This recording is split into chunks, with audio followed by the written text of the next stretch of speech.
Lo Siento, Spanisburg, West Virginia, with the TV's off 'cause there's nothing on. All the hometown fans are in the stands since the team won state 'cause the coach was great and they hired him down in Peterstown. But he didn't win, now he's back again. The next batch of kids could not commit. They were big enough but not that tough and thought the single wing was a passing thing. I guess the will to win is oft forgotten when old times there are Oxycontin. Lo Siento, Spanisburg, West Virginia. Larry Gross, Mountain Stage is the show. If it's not on your public radio station, mountainstage.org is where you can hear this man right here, Mr. Scott Miller. He's been with us, but it's been way too long. Scott he's over from Virginia. Now he lives in Knoxville, but he's looking to get back to Virginia.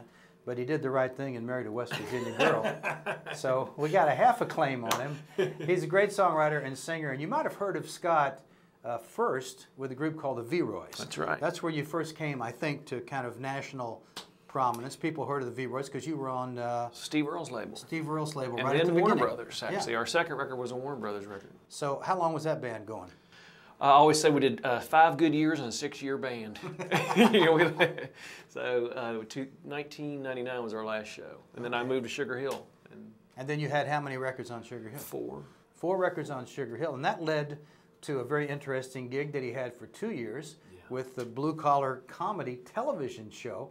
Because, Scott, will you tell them the story of how you got on that show? Yeah, the guy that books the music for the comedy show was a fan of Sugar Hill Records. And so they just sent a stack of, you know how many releases Sugar Hill has. Yeah, a lot. I mean, yeah, you know.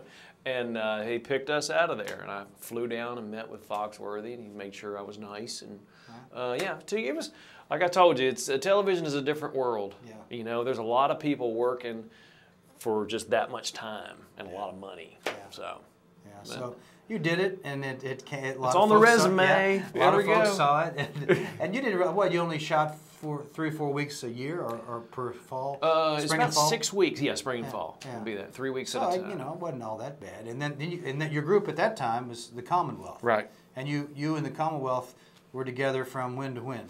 Really 2001, and we're still together. We still play sometimes. Yeah, of course. Yeah. But now you're doing a lot of jobs on As your own. you know, a lot of people are doing a lot more solo touring now, just the way things are. And started my own label. Yeah, and here's the new record. It's For Crying Out Loud. Scott Miller and the Commonwealth plays on this, as do a lot of folks play on this. Interesting sounding record, and you recorded several places? Yeah, I did. Actually, I started with guitar vocal demos and just sent those down, and we built from there. Sort of did it backwards. And So you actually used the original demos and made the record around that? Really? That's what I did. Well, you wouldn't have known. I was listening to the record just this morning again, and I wouldn't have guessed that necessarily, which I guess is the point. I never thought about that. It's fun. It's a fun record. And a lot of different kinds of songs, upbeat songs, you know, songs that are a little more on the rock side, a little more on the country folk side. Yeah, you know, I mean, I'm always all across the map with my are. records, and maybe I might do my career better if I made like a single. Yeah. You can't help it. You got to do what you can do. Yeah, I know. Well, it's all about the song to me. Yeah. You know, and a good song, it doesn't matter if you do it solo or with a band, or if it's you know, rock or ballad, it should hold up on its own. Yeah. That's what I strive for. Just some West Virginia back roads. There never was much else. Jam a tape into the player. I couldn't believe it myself. Well, the drums, they shook the speakers. The bass, it shook me to the core.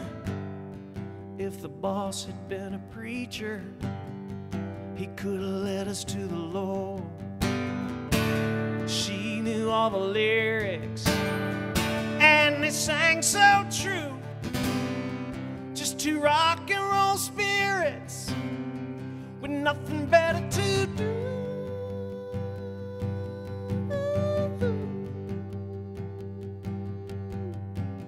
Well, you know, I got a Christmas project that I'm putting out. So, and it's not bad. Is it done? Yeah, it's done. And you're gonna how many songs? 8. It's just going to be a little EP. And original Christmas tunes? I wrote for it, and I did a couple of instrumental covers, and well, good for you. Yeah. You know, that's great. I mean, a lot of people do that, and it sounds funny when a Christmas record, especially for like an alt kind of acoustic singer-songwriter. But everybody, I mean, Christmas cuts across everything, and it's great. If you got that stuff and you feel it, then you should do it. I felt it was the hottest week of the year when we recorded it, but I did, and I even want to get like a, you know, an Andy Williams picture with a little Dickie and maybe a fence with some snow and stuff. So you haven't designed the cover yet? No, it's there. I'll have to show you. Oh, you go? Okay, yeah, good. I got it. We got it. You hear the voice of Buckeye, West Virginia, speaking through the fog that lies between the oldest ridges that are blue, the oldest river they call New, can only reach a place so deep to Appalachian refugees.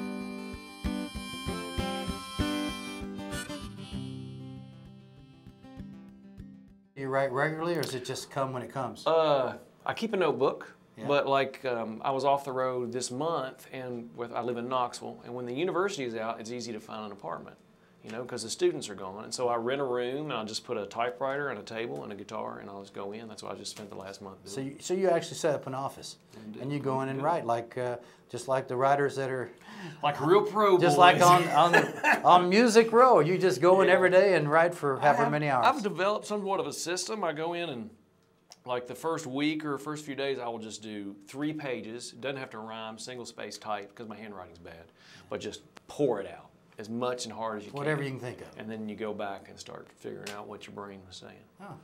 And do you look in those journals or whatever? And use all yeah, that? I mean, you know, those are like I compare to having old Volkswagens around your house, because if you need a water pump, you can go over here and grab it off this one and put it on there. You know? See, he really is Appalachian. In case you were wondering, talking about old cars in the front yard, he just has old songs over here and there, and he pulls out stuff from them. That's great.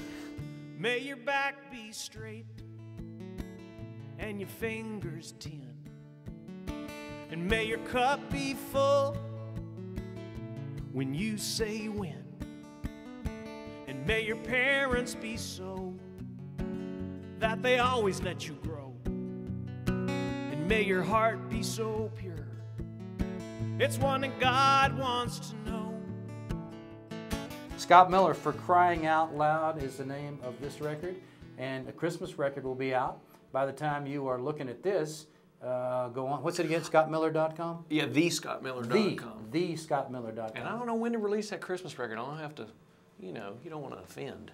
No, I get offended when people do Christmas too early. That's right. It'll be out by Christmas, but we'll figure it out. I'll deem what is appropriate, and we'll put it out. And whatever he says is appropriate, write it down, because that's it. Great to have you back, Scott. Oh, Sorry it's been so pleasure. long. Thank you for being here. I love it. Larry Gross, MountainStage.org is where you can hear the show. You'll hear him do some tunes this week.